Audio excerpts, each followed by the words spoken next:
Hi friends, ഇന്ന് ഞാൻ നിങ്ങളായിട്ട് ഷെയർ ചെയ്യുന്നത് നല്ല ടേസ്റ്റി ആയിട്ടുള്ള നല്ലൊരു ബ്രെഡ് ബോണ്ടയാണ്. വളരെ കുറഞ്ഞ സമയത്തിനുള്ളിൽ ചെയ്യാൻ പറ്റുന്ന എപ്പോഴും വീട്ടിലുണ്ടാകുന്ന സാധനങ്ങൾ വെച്ചിട്ട് ചെയ്യുന്ന ഒരു ബോണ്ടയാണ്. നല്ല ടേസ്റ്റി ആയിട്ടുള്ള ഒരു ബോണ്ടയാണ് കേട്ടോ. അപ്പോൾ നല്ലൊരു സ്നാക്കാണിത്. അപ്പോൾ നമ്മൾ കുക്കിങ്ങിലോട്ട് പോകുന്നതിന് മുമ്പായിട്ട് ഞാൻ പറയുകയാണ്, എൻ്റെ ചാനൽ സബ്സ്ക്രൈബ് ചെയ്യാത്തവരുണ്ടെങ്കിൽ സബ്സ്ക്രൈബ് ചെയ്യുക. അതുപോലെ നിങ്ങൾക്ക് ഇഷ്ടമാണെങ്കിൽ ലൈക്ക് ചെയ്യാൻ മറക്കരുത്. അതുപോലെ നിങ്ങൾ ഷെയർ ചെയ്യുക. അപ്പോൾ സപ്പോർട്ട് ചെയ്യുക കേട്ടോ. എല്ലാ റെസിപ്പികളും കാണുക. അപ്പോൾ ഇതെങ്ങനെ ചെയ്യുന്നത് നോക്കാം. ഞാനിവിടെ എടുത്തിട്ടുള്ളത് ബാക്കി വന്നിട്ടുള്ള സാൻഡ്വിച്ച് ബ്രെഡാണ്. ഏത് ബ്രെഡ് വെച്ചിട്ടും ബണ്ണ് വെച്ചിട്ടൊക്കെ നമുക്കിത് ചെയ്യാൻ പറ്റും കേട്ടോ. ഇത് നമുക്ക് നന്നായിട്ടൊന്ന് പൊടിച്ചെടുക്കണം. അപ്പോൾ ഞാൻ ആദ്യം കൈ കൊണ്ട് തന്നെയാണ് പൊടിച്ചെടുക്കുന്നത്. വേണമെങ്കിൽ നിങ്ങൾക്ക് മിക്സിയിൽ ഇട്ടിട്ട് വേണമെങ്കിൽ ഒന്ന് കറക്കിയെടുത്താൽ മതി. ശരിക്കും പറഞ്ഞാൽ അത് നമുക്ക് കൈ കൊണ്ട് പിച്ചെടുത്താൽ തന്നെ ശരിക്കും പൊടിഞ്ഞു കിട്ടും. അത്രയും മതി, ഫൈൻ പൗഡർ ആവേണ്ട ആവശ്യമൊന്നുമില്ല. അപ്പോൾ ഞാനിതുപോലെ കൈ കൊണ്ടൊന്ന് പൊടിച്ചെടുക്കുകയാണ്. അപ്പോൾ നിങ്ങളുടെ അടുത്ത് ബ്രെഡ് ആണെങ്കിൽ അത് വെച്ചിട്ട് ചെയ്യാം, അല്ലെങ്കിൽ ബണ്ണാണെങ്കിൽ അത് വെച്ചിട്ട് ചെയ്യാം. നന്നായിട്ട് കൈ കൊണ്ട് ഞാനൊന്ന് പൊടിച്ചെടുക്കുന്നുണ്ട്. അപ്പം ഇത്രയും മതി. കുറച്ച് കഷ്ണങ്ങളുണ്ട് വെച്ചിട്ട് കുഴപ്പമൊന്നുമില്ല. ഇതിലേക്ക് 3 പഴം എടുത്തിട്ടുണ്ട്. അതുപോലെ കുറച്ച് തേങ്ങ, ഇനി ഒരു 2 ഏലക്കയും കൂടെ ഇട്ട് കൊടുക്കുന്നുണ്ട്. അപ്പം അത്യാവശ്യം പഴുത്ത പഴമാണ് ഞാൻ എടുത്തിട്ടുള്ളത് കേട്ടോ. ഇനി ഇതിലേക്ക് ആവശ്യത്തിനുള്ള പഞ്ചസാരയും കൂടി ചേർത്തിട്ട് നമുക്ക് നന്നായിട്ട് മിക്സിയിൽ കുറച്ച് വെള്ളം കൂടെ ഒഴിച്ചിട്ടൊന്ന് അരച്ചെടുക്കണം. അപ്പം നിങ്ങൾ ചെറുപഴം എടുക്കണമെങ്കിലും കുഴപ്പമില്ല, ഏത് പഴമാണെങ്കിലും നിങ്ങൾ എടുത്താൽ മതി. ഇനി നമുക്ക് ഈ പൊടിച്ച് വെച്ചിട്ടുള്ള ഈ ബ്രെഡിലേക്ക് ഇത് ഒഴിച്ചു കൊടുക്കാം.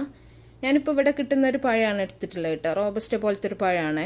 അപ്പം നിങ്ങളടുത്ത് ഏത് പഴമാണെങ്കിലും നിങ്ങൾക്ക് ചെയ്യാൻ പറ്റും. ഇത് നമുക്ക് കൈ വെച്ചിട്ട് നന്നായിട്ടൊന്ന് മിക്സ് ചെയ്യാം. നമ്മൾ വൈകുന്നേരം എന്തെങ്കിലുമൊക്കെ ചായക്ക് നമുക്ക് വേണമല്ലോ. അപ്പോൾ ഇതുപോലെയൊക്കെ ചെയ്ത് നോക്കുക കേട്ടോ. നന്നായിട്ട് കുഴച്ചിട്ട് നമുക്ക് ഉരുട്ടിയെടുക്കാനുള്ളൊരു പാകത്തിനാക്കിയിട്ട് എടുക്കാം. ഇതിലേക്ക് നമ്മൾ വേവിക്കാത്ത ഒന്നുമില്ല, നമ്മൾ പൊടിയൊന്നും ചേർക്കണില്ല. അപ്പോൾ കുക്കിംഗ് ടൈമും വളരെ കുറഞ്ഞ സമയം മതി. അപ്പോൾ ഇതുപോലെ തേങ്ങാ കഷ്ണങ്ങൾ കുറച്ചൊക്കെ അതിൽ കടന്നാലും കുഴപ്പമില്ല. നമുക്ക് ഫ്രൈ ചെയ്ത് കഴിക്കുന്ന സമയത്ത് നല്ല ടേസ്റ്റാണ് കേട്ടോ. അപ്പോൾ നമ്മൾ ഒരു ചട്ടിയിൽ എണ്ണ ചൂടാക്കാൻ വെച്ചിട്ടുണ്ടായിരുന്നു. അപ്പോൾ എണ്ണ ചൂടായിട്ടുണ്ട്. ഇനി ഓരോന്നും നമുക്ക് ഉരുട്ടിയിട്ട് ബോളുകളാക്കിയിട്ട് എണ്ണയിലിട്ടിട്ട് ഫ്രൈ ചെയ്തെടുക്കാം. അപ്പോൾ ഫ്രൈ ചെയ്യാനും നമുക്ക് വളരെ കുറഞ്ഞ സമയം മതി കേട്ടോ. നല്ല ചൂടായ എണ്ണയിൽ തന്നെ ഫ്രൈ ചെയ്തെടുക്കുക. അപ്പോൾ ഇതിൽ വേവാനൊന്നുമില്ല, ബ്രെഡാണ് ഓൾറെഡി വെന്തിട്ടുള്ളതാണ്. അപ്പോൾ ഒന്ന് മൊരിഞ്ഞ് കിട്ടിയാൽ മാത്രം മതി. അപ്പോൾ ഈ ബോണ്ട പുറം നല്ല ക്രിസ്പായിരിക്കും, ഉള്ളിൽ നല്ല സോഫ്റ്റ് ആയിരിക്കും ഈ ബോണ്ട. അപ്പോൾ നല്ല ടേസ്റ്റാണ് കഴിക്കാനായിട്ട്. ഏലക്കൻ്റെ ടേസ്റ്റും തേങ്ങയും എല്ലാം ചേർന്നിട്ടുള്ളതുകൊണ്ട്. അപ്പോൾ നമുക്കൊരു ഭാഗം റെഡി ആകുമ്പോൾ ഒന്ന് തിരിച്ചിട്ട് കൊടുക്കാം. അപ്പോൾ 2 ഭാഗം റെഡി ആകുമ്പോൾ നമുക്കിത് എണ്ണയിൽ നിന്ന് കോരി മാറ്റാം. അപ്പോൾ വൈകുന്നേരം നിങ്ങൾക്ക് കുട്ടികൾക്കൊക്കെ ഉണ്ടാക്കി കൊടുക്കാൻ പറ്റുന്ന നല്ലൊരു ബോണ്ടയാണ്. നല്ല ടേസ്റ്റാണ് ഇത് കഴിക്കാനായിട്ടും. അപ്പോൾ ഏത് പഴം വെച്ചിട്ട് നിങ്ങൾക്കിത് ചെയ്യാൻ പറ്റും കേട്ടോ. നമുക്ക് ബ്രെഡ് ഒക്കെ ബാക്കി ഉണ്ടെങ്കിൽ ഒക്കെ നമുക്ക് ചെയ്യാൻ പറ്റുന്ന ഒന്നാണത്. വളരെ പെട്ടെന്ന് ചെയ്യാൻ പറ്റും, ആർക്കും ചെയ്യാൻ പറ്റുന്നൊരു റെസിപ്പിയാണ്.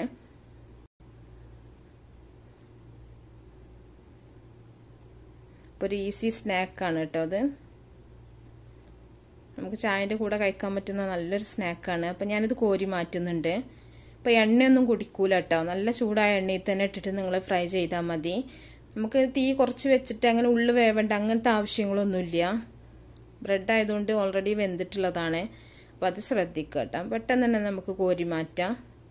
ബാക്കിയുള്ളത് മുഴുവൻ ഞാനിതുപോലെ ഫ്രൈ ചെയ്തെടുക്കുന്നുണ്ട്. അപ്പോൾ എല്ലാവരും ഉണ്ടാക്കി നോക്കുക കേട്ടോ. ഇപ്പോൾ പഴമൊക്കെ കുറച്ച് പഴുപ്പായി കഴിഞ്ഞാൽ ആർക്കും വേണ്ടി വരില്ല. അപ്പം ഇങ്ങനെയൊക്കെ അതുപോലെ കുഴച്ചിട്ട് ചെയ്യുകയാണെങ്കിൽ എല്ലാവരും കഴിക്കും ചെയ്യും, പഴം വേസ്റ്റ് ആവില്ല. അപ്പോൾ എല്ലാവരും ഉണ്ടാക്കി നോക്കിയിട്ട് നിങ്ങളുടെ അഭിപ്രായങ്ങളൊക്കെ അറിയിക്കുക. അപ്പോൾ നിങ്ങൾക്ക് ഇഷ്ടപ്പെട്ടാലും നിങ്ങൾ മറ്റുള്ളവർക്കൊക്കെ ഷെയർ ചെയ്ത് കൊടുക്കുക കേട്ടോ. അപ്പോൾ റെഡി ആയിട്ടുണ്ട് നമ്മുടെ ബോണ്ട. അപ്പോൾ എല്ലാവരും കാണുക. അപ്പോൾ നല്ല റെസിപ്പികളൊക്കെ ആയിട്ട് നമുക്ക് അടുത്തൊരു വീഡിയോയിൽ കാണാം. Okay, by.